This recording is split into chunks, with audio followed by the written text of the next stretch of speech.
teman-teman, kami dari Fakultas Ilmu Pendidikan, Program Studi Bimbingan dan Konseling IKIP Siliwangi 2020.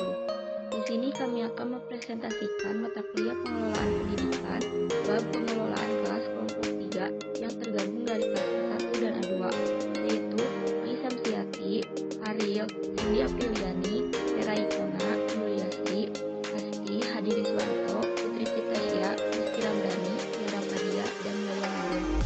Berikut pemaparan dari kami. Pengertian pengelolaan kelas. Pengelolaan kelas adalah usaha yang dilakukan guru untuk menciptakan, menumbuhkan, serta mempertahankan motivasi belajar agar tercapainya tujuan pendidikan yang telah ditetapkan. Definisi pengelolaan kelas. Menurut Usman, pengelolaan kelas adalah keterampilan seorang guru untuk menciptakan dan memelihara kondisi pembelajaran yang optimal dan memperbaikinya saat proses pembelajaran tidak kondusif lagi. Menurut Wina Sanjaya, bahwa pengelolaan kelas ialah sebuah keterampilan yang dimiliki guru untuk menciptakan dan mempertahankan kondisi belajar yang optimal dan mengembalikannya jika terjadi hal yang bisa mengganggu proses belajar. Definisi pluralistik. Sejenis aktivitas yang bertujuan untuk mengembangkan tingkah laku murid yang diinginkan, menghubungkan interpersonal dan iklim sosio-emosional yang positif, serta mengembangkan dan mempertahankan organisasi kelas yang efektif.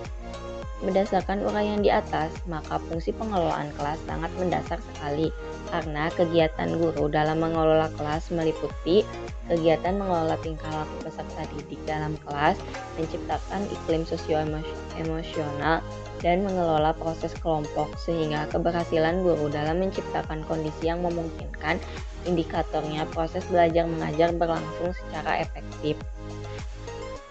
Fungsi dan tujuan pengelolaan kelas.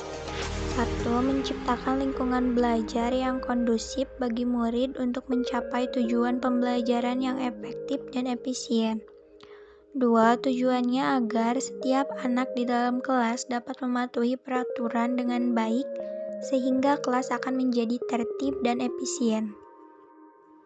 Pendekatan dalam pengelolaan kelas bersifat pluralistik menjelaskan, yaitu pengelolaan kelas sebagai kegiatan untuk mengembangkan tingkah laku siswa yang diinginkan, menghubungkan interpersonal dan iklim sosio-emosional yang positif, serta mengembangkan dan mempertahankan organisasi kelas yang efektif. Motivasi. Agar terjadinya pengelolaan kelas secara efektif, kita sebagai guru harus memberikan motivasi seperti yang dikemukakan Abraham H. Maslow. Ada 5 tingkatan kebutuhan manusia. Yang pertama, fisik, yaitu sandang, pangan, dan papan. Yang kedua, rasa aman dan jaminan. Tidak ada kekhawatiran akan dikeluarkan dari tempat kerja sewaktu-waktu. Yang ketiga, kasih sayang dan kebersamaan. Yang keempat, penghargaan dan pengakuan. Yang kelima, aktualisasi diri. Faktor-faktor. Yang pertama, faktor-faktor motivator, yaitu prestasi, pengakuan, dan tanggung jawab.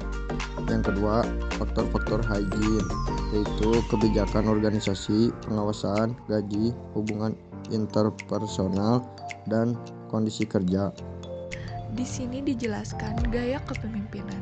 Gaya kepemimpinan yang harus dimiliki guru yaitu gaya kepemimpinan situasional. Artinya, seorang guru perlu memiliki kemampuan untuk menggunakan gaya kepemimpinan sesuai dengan kebutuhan kelas dalam pelaksanaan KBM. Gaya kepemimpinan ini akan menentukan efektivitas dan efisien kemampuan guru tersebut. Pengelolaan kelas yang berhasil dengan baik dan ditentukan pula oleh kepemimpinan dan gaya kepemimpinan guru yang mengelola kelas tersebut. Prinsip-prinsip pengelolaan kelas. Yang pertama, hangat dan antusias, tantangan, bervariasi, keluasan, penekanan pada hal-hal positif, dan penamatan disiplin diri. Komponen-komponen keterampilan pengelolaan kelas.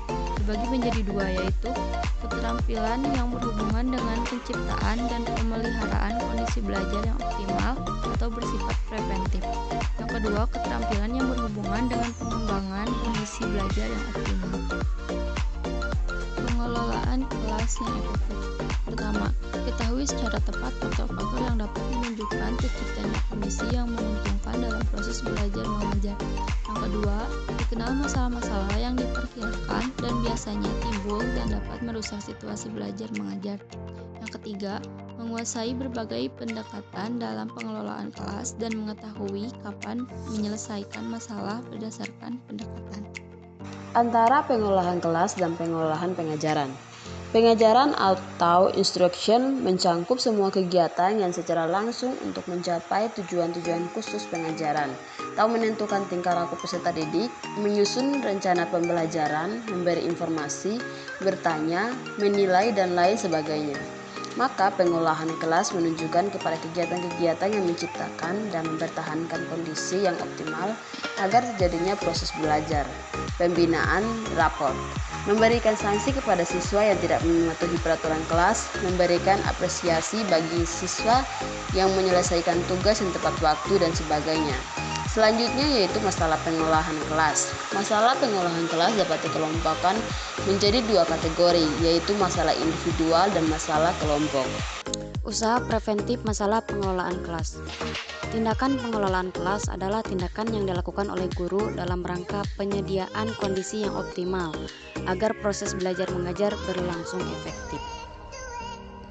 Tindakan tersebut dapat berupa tindakan pencegahan, yaitu dengan jalan menyediakan kondisi baik, fisik maupun kondisi sosioemosional, sehingga terasa benar oleh peserta didik rasa kenyamanan dan keamanan dalam belajar.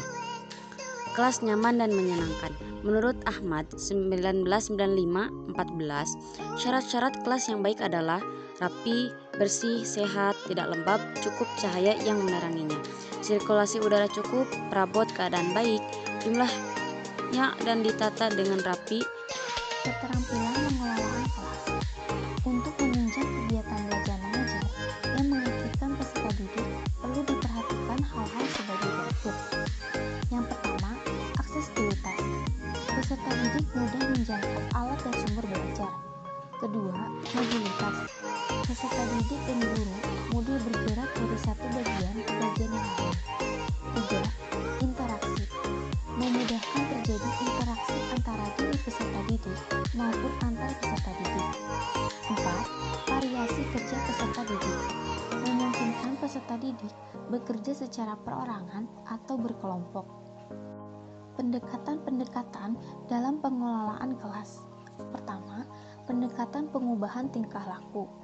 Pendekatan tingkah laku ini dibangun atas dasar keyakinan bahwa ada 4 proses dalam belajar yang berlaku bagi semua orang pada semua tingkatan umur, yaitu yang pertama, penguatan positif, 2.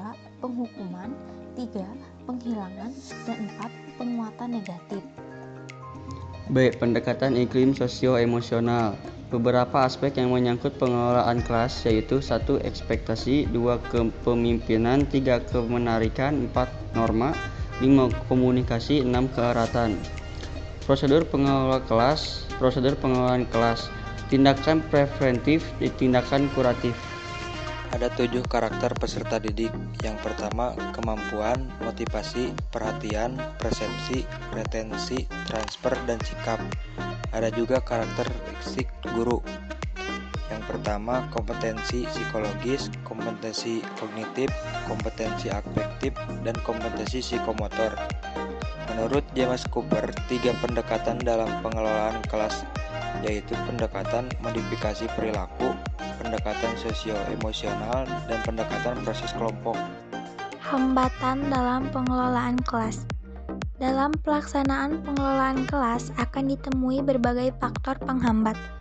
Hambatan tersebut bisa datang dari guru sendiri, dari peserta didik, lingkungan keluarga, ataupun karena faktor fasilitas. Terima kasih atas waktunya. Mohon maaf bila banyak kekurangan dan kesalahan. Masa depan memang tak pasti, tapi kalau kita belajar dengan bekerja keras, kita akan sukses. Mario Teguh. Sekian yang dapat kami sampaikan. Wassalamualaikum warahmatullahi wabarakatuh.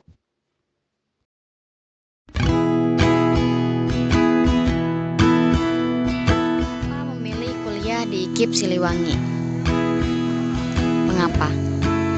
Yuk, jadilah bagian dari kami, kampus berkualitas dengan harga yang pas. Mewujudkan cita-citamu bersama kami berprestasi dan bermoral. Kampus dengan biaya terjangkau, ada banyak beasiswa, dosen yang kompeten. IKIP Siliwangi menyediakan pendidikan holistik untuk hari esok yang lebih baik. IKIP Siliwangi merupakan satu-satunya IKIP di Jawa Barat dan Banten yang telah banyak menghasilkan lulusan terbaik. Kampus pendidikan dengan berbagai jurusan yang mendidik, PBSI, PBI, BK, PG PAUD, PGSD, Penmas, dan Matematika. Jadilah bagian kami dan wujudkan mimpi kalian. Ayo bergabung bersama kami di IKIP Siliwangi, kampus inovatif berkualitas, biayanya pas. Tunggu apa lagi?